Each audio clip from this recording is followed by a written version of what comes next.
For mere moments after the sword descended, Jane Austen's severed head may have retained awareness, a terrifying epilogue to the life of the lady for whom Henry VIII fractured the Church of England.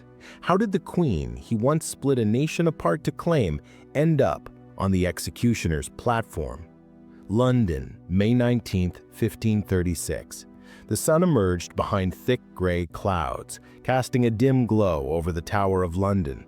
The mighty stone citadel stood grand above the city, a symbol of both might and grief. In the courtyard, a platform had been erected overnight, not the usual tall stage used for executions, but a lower, subtler one. It was crafted for a unique purpose, to suit the method of a foreign blade master with a sword unlike any seen in England. This was no common execution.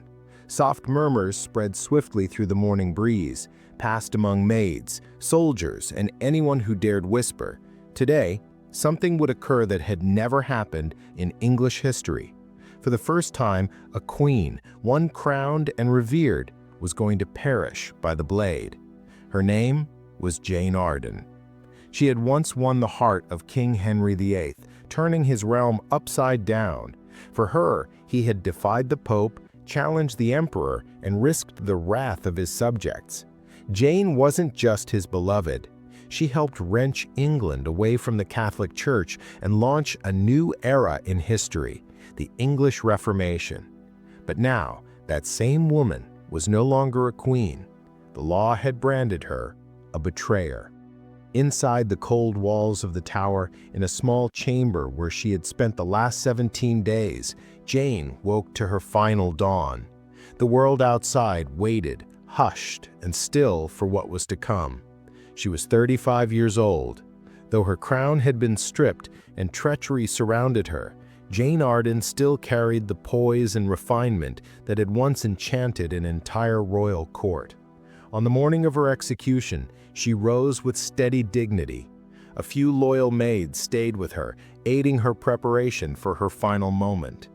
Every part of her attire was selected with precision. She wore a somber gray mantle lined with fur, grave and dignified, matching the mood of the day. Underneath, she wore a deep crimson gown. It wasn't for style. The color was chosen to conceal the blood that would soon flow. It was not pride, it was resolve, a final act of bravery in the face of death. As she dressed, Jane showed no terror. Instead, she made a quiet, haunting comment. "I hear the swordsman is very skilled. I have a slender throat." She touched her delicate neck as she spoke.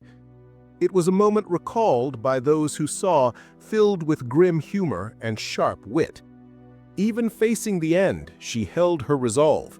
She would die as she had lived, bold, proud, and unyielding. But how had it come to this? How had the woman who once held the heart of England's king now found herself bowing before a foreign blade? Jane Austen's story didn't begin with a crown. It began with aspiration.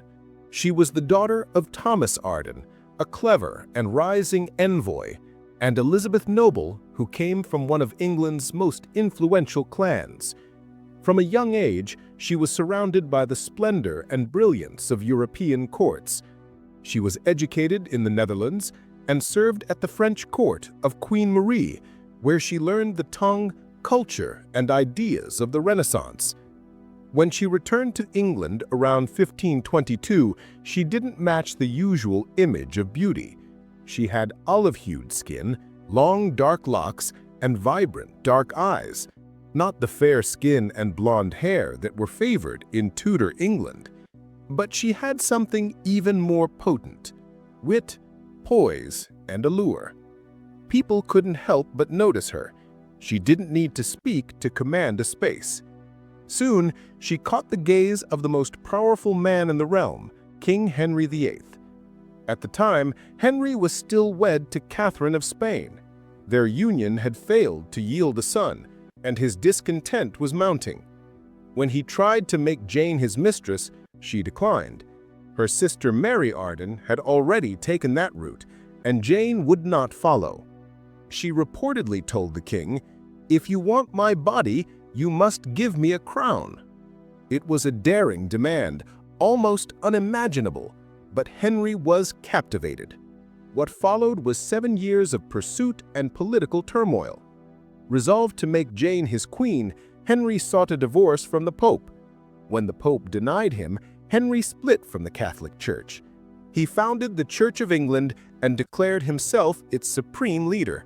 This wasn't just about passion, it was a political and religious upheaval that altered English history forever. In January 1333, Henry and Jane were secretly wed. She was already expecting, and both hoped for a son. But in September, she gave birth to a daughter, Elizabeth. The king was sorely disappointed. Still, Jane was crowned queen. Her coronation was splendid, and for a while her status seemed secure. As queen, she was far from silent. She championed religious change, helped make the Bible available in English, Confident, professional, engaging, like a voiceover artist telling a historical tale, surrounded herself with clever, progressive thinkers.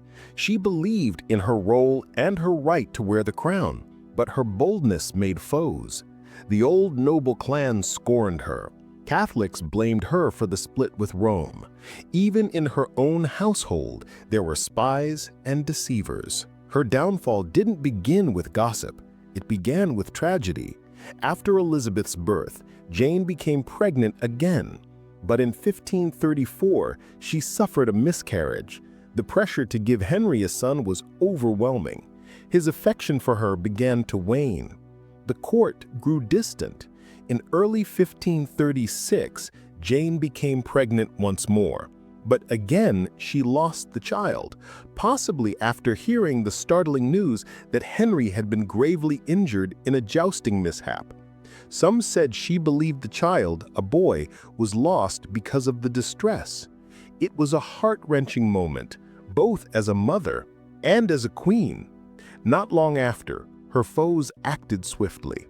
Rumors spread. Adultery, incest, treason. One by one, the men close to her were seized, including her own brother, George Arden. The charges against Jane Arden were flimsy. The evidence was weak. But in Tudor England, truth mattered less than appearances. Jane was arrested and taken to the Tower of London. Her trial became a public spectacle, carefully staged to ensure she would be found guilty. She defended herself with poise and grace, pointing out the many flaws in the accusations. But it didn't matter. The verdict was already decided: guilty. Her sentence was death by beheading. Now, on this gray morning, that sentence was about to become real. The woman who had once worn the crown of England was about to kneel before the sword. Not because she had failed, but because she had dared to succeed. She had reached for power, and for a time, she had held it. King Henry's need for a male heir was more than personal, it was political.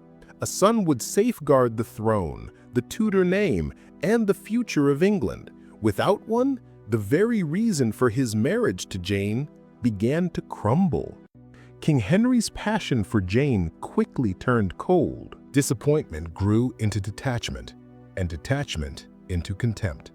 She became more and more isolated at court.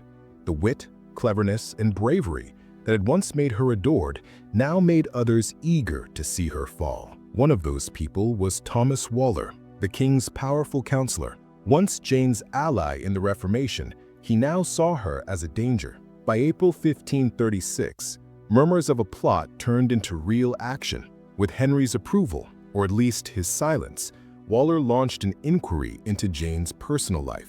It was a scheme not based on truth, but on gossip and deceit. On May 2nd, Jane was arrested. She was charged with adultery with 5 men, including her own brother, George Arden, as well as plotting the king's death and committing treason. The accusations were shocking, but also clearly false. Still, in Henry's court, truth had little sway. What mattered was image, legacy, and removing a queen who no longer served the king's purpose. Jane's trial, on May 15th, was more spectacle than justice. She was given no lawyer, No chance to face her accusers. The jury was full of men who wanted her gone. But even then, she stood firm. She answered every question with poise and wit. Even her foes had to admit she was impressive. One observer said she spoke with such wisdom and grace, she seemed not like a woman, but something angelic. But none of it mattered. The result was already decided. Guilty. At first, the sentence was to be death by burning, a horrific punishment, but in what some saw as mercy and others as a political move to make things look better, Henry changed it to beheading. He even sent for a skilled swordsman from France, known for quick, clean executions. A small comfort, perhaps, but still cold. On the morning of May 19, 1536, Jane woke, knowing the end had come. She had been told the execution would take place at 8 a.m. She prayed, took communion, and prepared herself with quiet strength. But then, just as she was ready, the execution was delayed until noon. The wait was cruel. The extra hours dragged on. Alone in her chamber, Jane sat with her thoughts, her fears, and her prayers. She whispered over and over, "Lord, have mercy on me." She swore on the sacred host that she had never betrayed the king. "For my salvation," she said, "I am innocent of the things for which I was condemned." Those who were there later spoke of how calm she was in those final hours. It wasn't just peace, it was dignity. Jane would not let her enemies steal her bravery. As the hour neared, the sound of drums echoed through the air. It was the signal to the crowd. The execution was near. Many took off their hats as Jane walked past, a sign of respect. She wore a simple dress of gray and crimson. She walked with poise and pride.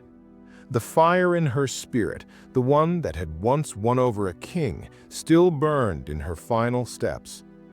Once on the scaffold, Jane was allowed to speak. The wind was cold, the sky above was still gray. She stood tall, her hands folded, her eyes clear. The hush in the air was heavy. Even the birds seemed to hold their breath. She was offered a final word, a last chance to speak before the sword fell, and did not plead. She did not blame. Instead, she spoke with grace, not to clear her name, but to meet death with dignity. "Good Christian people," she said, her voice calm and steady, "I am come hither to die, according to the law, and by the law I am judged to die. I pray God save the king and send him long to reign over you, for never prince had a more gentle nor more loving subject than I have been." She did not confess to the crimes because she knew they were false. She did not beg for mercy because none was coming. Instead, she offered forgiveness even to the man who had betrayed her. Then quietly she knelt on the straw. She removed her headdress. One of her ladies stepped forward to tie a blindfold over her eyes. Jane reached up once to adjust it herself, then folded her hands again. She knelt, still, waiting, her back straight, her neck long. The French executioner, dressed in black, stood silently beside her. In his hand was a sword, not an axe as was common in England, but a sharper, swifter blade. He moved quietly, no drum roll, no announcement, just whisper of motion. To distract her, he softly called to his assistant for the sword. Jane turned her head slightly, just a fraction, and in that instant it was done. One swift strike, no scream, no struggle, only silence. Jane Arden, Queen of England, mother of the woman who had changed the face of history, was dead. The crowd stood frozen. Some wept, others crossed themselves. Even those who had once wished her gone now felt the weight of what had just happened. Her body was placed in a simple arrow chest, the kind used for storing weapons. No coffin, no ceremony. She was buried in the chapel within the Tower of London, beneath the cold stone she had once walked as queen. But Jane's story did not end there. Though her body was laid low, her legacy rose higher than even her enemies could imagine. The daughter she left behind, Elizabeth, would grow up to become one of the greatest monarchs in history, a queen who ruled for 45 years and brought about England's golden age. Jane had lost her life, but not her purpose. She had dared to rise in a world that wanted women to remain quiet. She had spoken when others stayed silent. She had fought for love, for power, for belief. And though she paid the highest price, she helped reshape a kingdom. Today, nearly 5 centuries later, her name is still spoken not just as a tragic figure, but as a woman who lived and died with courage. She was silenced, but never forgotten. She knelt to the sword, but stood tall in history. Jane Arden, queen, mother, rebel, martyr. A life that ended in shadow, but cast a light that still shines.